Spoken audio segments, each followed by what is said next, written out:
കൂട്ടുകാരെ, നല്ല ഗുണ്ടൂർ മുളകിൻ്റെ വിത്ത് ഞാൻ പാകി നിർത്തിയിരുന്നതാണേ. ഇതാ ഒരു ചെറിയ ചട്ടിക്കകത്ത് ഞാനിങ്ങനെ ഹാങ്ങിങ് ആക്കി ഇട്ടിരിക്കുക. അപ്പം നന്നായി ആ വിത്തുകളെല്ലാം മുളച്ച് നല്ല ഇപ്പോൾ ഒരു 4 ഇല പാകമാകുമ്പോൾ നമുക്ക് പറിച്ച് നടാം. ഇപ്പോൾ 6 ഇല പാകമായി.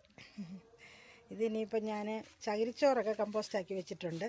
സ്യൂഡോമോണസൊക്കെ ആഡ് ചെയ്ത് നല്ല രീതിയിൽ ചകിരിച്ചോറ് റെഡിയാക്കി വെച്ചിട്ടുണ്ട്. ഇപ്പോൾ അതും ചാണകപ്പൊടിയും മണ്ണും കൂടെ മിക്സ് ചെയ്ത് വേണം ഇത് പറിച്ച് നടാൻ.